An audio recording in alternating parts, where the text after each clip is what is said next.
Hello everyone, I welcome you all to the channel of Legal Edge. My name is Pankaj Kodwani and I take care of logical reasoning at Top Rankers. आज हम लोग एक बहुत ही important topic discuss करने वाले हैं, how to analyse mocks to improve your scores. अब देखिए, मॉक एनालिसिस जो है वो आपके प्रिपरेशन का एक इंटीग्रल पार्ट है। इन केस आप अगर मॉक एनालाइज नहीं कर रहे हैं, somehow you're likely to fail in achieving your objectives। आपका जो ड्रीम कॉलेज है वो शायद ड्रीम ही रह जाए। And you heard me right, शायद ड्रीम कॉलेज जो है वो ड्रीम ही रह जाए।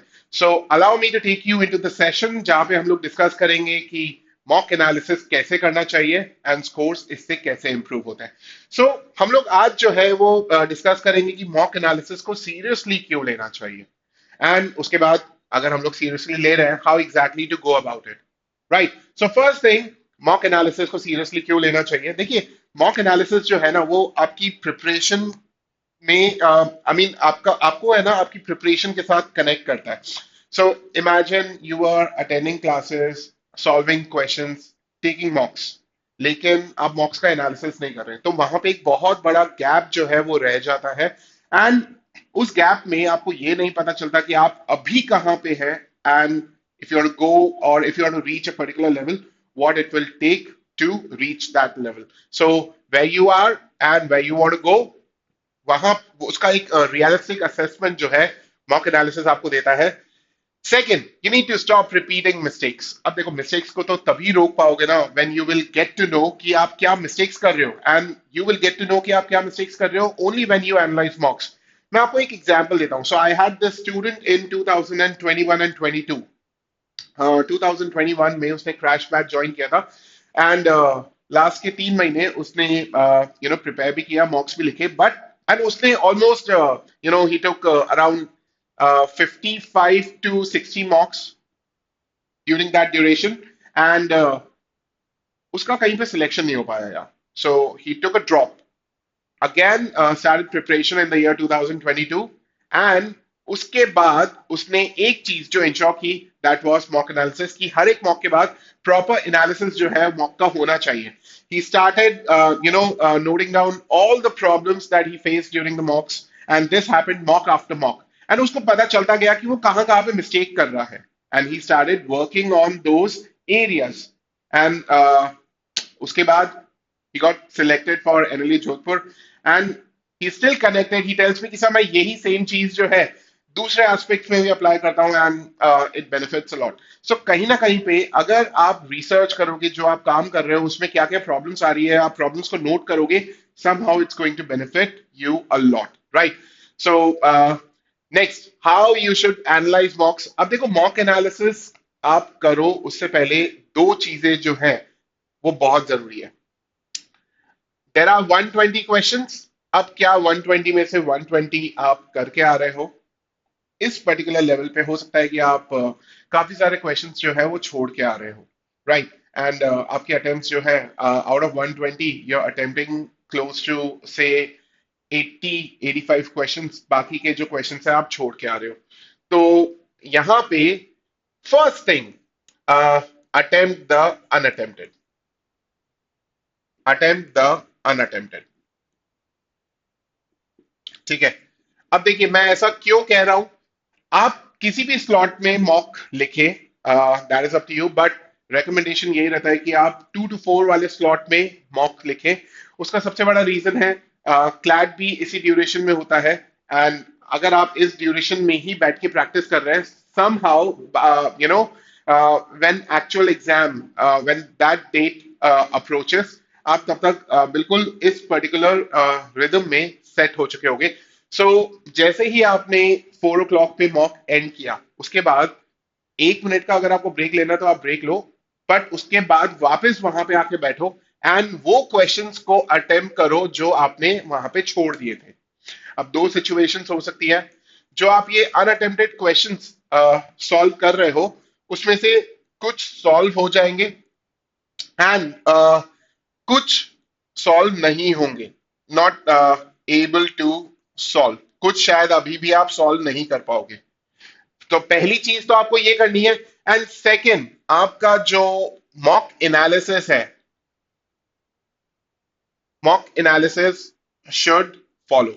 आपका जो मॉक एनालिसिस है वो इसके बाद, जस्ट इसके बाद आना चाहिए। देखिए, मॉक एनालिसिस यहाँ पे करने का सबसे बड़ा reason, right after the mock mock analysis करने का रीजन ये है कि अभी तक आपने कुछ मॉक्स लिखे होंगे, तो जो अब मैं कहने जा रहा हूं आप उससे रिलेट कर पाएंगे। तो जब आपने मॉक लिखा, हो सकता है कि आप किसी दूसरे जोन में हो। Let's suppose you are taking English section या लॉजिकल सेक्शन, एंड आपके दिमाग में कोई बात चल रही हो। आप शायद वहां पे फिजिकली प्रेजेंट है लेकिन मेंटली प्रेजेंट नहीं है, या फिर अगर मेंटली भी प्रेजेंट है तो आप एक पर्टिकुलर आपने इसको एक पर्टिकुलर तरीके से इंटरप्रेट किया। एंड बाद में जब आप एनालिसिस कर रहे हो, तो एनालिसिस के टाइम पे जब आपने सॉल्यूशंस पढ़े तो आपको पता चला कि इसको ऐसे नहीं, इसको ऐसे इंटरप्रेट करना चाहिए था। या फिर एक पर्टिकुलर पैसेज है, राइट। अब इस पर्टिकुलर पैसेज में 6 क्वेश्चंस थे या फिर 5 क्वेश्चंस थे, ठीक है। तो आपने लेट सपोज ये 3 क्वेश्चंस या फिर ये 4 क्वेश्चंस कर लिए, and question number 1 and question number 6 छोड़ दिया था, क्योंकि आप उस टाइम पे उसको सॉल्व नहीं कर पाए थे एंड ये अनअटेम्प्टेड में रह गए थे। जब बाद में आपने इसको सॉल्व किया, क्योंकि मैंने आपको बोला अटेम्प्ट अनअटेम्प्टेड, जब बाद में आपने इसको सॉल्व किया तो आपने पैसेज पढ़ा, आराम से पढ़ा, एंड पैसेज पढ़ते ही आपको याद आ गया, अरे यार ये तो मैंने एग्जाम में गलती की थी, मतलब this is the point which I was not able to understand. So जब आप एनालिसिस करोगे, आपको वो चीज एग्जैक्टली याद रहेगी, because you are doing analysis right after the mock. तो आपको याद रहेगा कि पहले मैंने ये सोचा था एंड ये समझा था, अब मैंने इसको इस तरीके से पढ़ा। एंड जब आप अटेम्प्ट करोगे उन अनअटेम्प्टेड क्वेश्चंस को, एंड कुछ सॉल्व हो जाएंगे तो उसमें से कुछ क्वेश्चन सही हो जाएंगे, तो आपको समझ में आ जाएगा कि यहाँ पे मेरे साथ ये प्रॉब्लम हुई थी। So you know, that is the reason mock analysis should follow immediately after you take the mock. I hope ये जो रीजन है वो क्लियर है कि मॉक एनालिसिस को हम क्यों देर नहीं कर सकते। नाउ, सबसे पहला, how to analyse the mocks में सबसे पहला आपको एक मॉक एनालिसिस टेबल बनाने की जरूरत है। मैं यहां से पूरा स्क्रीन से हट जाता हूं आपके सामने से, एंड आप इस टेबल को एक बार देखिए। यहाँ पे यहाँ पे आपके पास मॉक नंबर दे रखे हैं। आप जो भी मॉक्स लिख रहे हैं, ये मॉक नंबर हो सकता है, यू नो, या फिर मॉक का नाम हो सकता है। Second, English section, logical, maths, legal, GK, and हर एक सेक्शन में अटेम्प्ट्स, करेक्ट, इनकरेक्ट। सो आपको एक पेज या 2 पेज जो है डेडिकेट करने हैं इस पर्टिकुलर टेबल को, because through out this journey आपको एक यू नो प्रोग्रेस या रिग्रेस होता हुआ दिखाई देगा इस पर्टिकुलर टेबल पे। Now this table is very important. क्यों?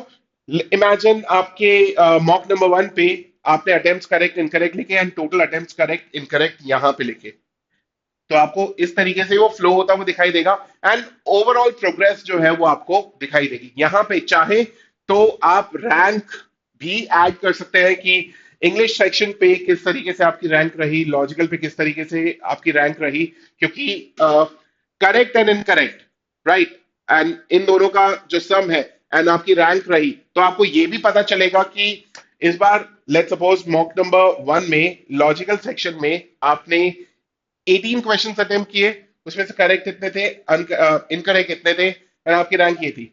नेक्स्ट वाले मॉक में आपने कम क्वेश्चंस अटेम्प्ट किए, लेकिन आपकी जो रैंक है वो इंप्रूव हो गई, कंपैरेटिवली आपकी रैंक इंप्रूव हो गई। तो आप वहां से ये इन्फरेंस ले सकते हैं कि मे बी ये पर्टिकुलर सेक्शन जो है वहां पे बाकी लोगों ने पुअरली परफॉर्म किया, क्योंकि आपने कम कम अटेम्प्ट किए, आपका स्कोर में भी 1 मार्क या 2 मार्क से कम है, लेकिन आपका रैंक इंप्रूव कर गया। सो कंपैरेटिव परफॉर्मेंस आपका अच्छा रहा दूसरों से, तो आप ये भी इन्फ्लुएंस यहाँ पे निकाल सकते हैं। तो ये मॉक एनालिसिस टेबल जो है ये आपके सामने रहनी चाहिए, एंड इसी के साथ हर एक मॉक को एक पेज जो है वो डेडिकेट करो। यहाँ पे हम लोग स्टूडेंट्स को मैक देते हैं। सो जो एलई के स्टूडेंट्स हैं उन सबके पास मैक होगा। MAC stands for mock analysis copy. आपके पास भी हो सकता है कि मैक हो। In case you don't have MAC, तो आप एक कॉपी बाय कर सकते हैं, एंड वहां पे फर्स्ट 2 पेजेस में आप ये टेबल बना सकते हैं। एंड अगेन फिर अपने मॉक नंबर 1 लिखा, सो 1 page you have to write all the problems or everything that you faced on mock. Let's suppose English and logical की बात करते हैं, there was a passage on economics and you were not able to understand. So आप you're making notes of the problems that you faced during the mock. So आपको लिखना है this passage was on economics and I was not able to solve questions because I was not able to comprehend what author was trying to say. So यहाँ पे आपने एक problem को देखो, problem के ऊपर वर्क तभी कर पाओगे जब प्रॉब्लम आपको याद रहेगी. अब प्रॉब्लम आपको याद रहेगी, उसका तरीका क्या है? क्योंकि आपने परसों क्या खाया, एक बार आप रिकॉल करके देखें. Some of you might be able to recall it, थोड़ा सा टाइम लेके, but you will be able to recall it. Some of you might not be able to recall कि आपने परसों क्या खाया था. तो आपकी जो प्रॉब्लम्स हैं, जो आपको मॉक्स में प्रॉब्लम्स फेस हो रही हैं, ये प्रॉब्लम्स का अगर आप एक एक जगह पे नोट्स नहीं बना रहे इन प्रॉब्लम्स का, तो आप वर्क किसके ऊपर करोगे? Problem can be of any type. तो आपको इन प्रॉब्लम्स का नोट भी बनाते चलना है. So one page for mock number one, another page for mock number two, another page for mock number three, yet another page for mock number four. And वहां पे उन मॉक्स की problems section wise, for example logical में ये problem रही, English में ये problem रही, जीके में ये प्रॉब्लम रही, लीगल में ये प्रॉब्लम रही, मैथ्स में ये प्रॉब्लम रही. सो इस तरीके से मॉक एनालिसिस कॉपी मैथ जो है वो आप मेंटेन करते हुए चलेंगे. आगे हम लोग देखते हैं step number two, attempted correct attempted and incorrect questions. अब देखिए यहाँ पे basically what I mean to say is कि आपको जैसे ही आपने क्वेश्चंस को अटेम्प्ट किया, अब वहां पे आपके सामने दो सिचुएशन होगी. सो अनअटेम्प्टेड क्वेश्चंस में कुछ क्वेश्चंस आप यहाँ पे सॉल्व कर पाएंगे and there would be some questions जो अभी भी अनसॉल्व्ड रहेंगे.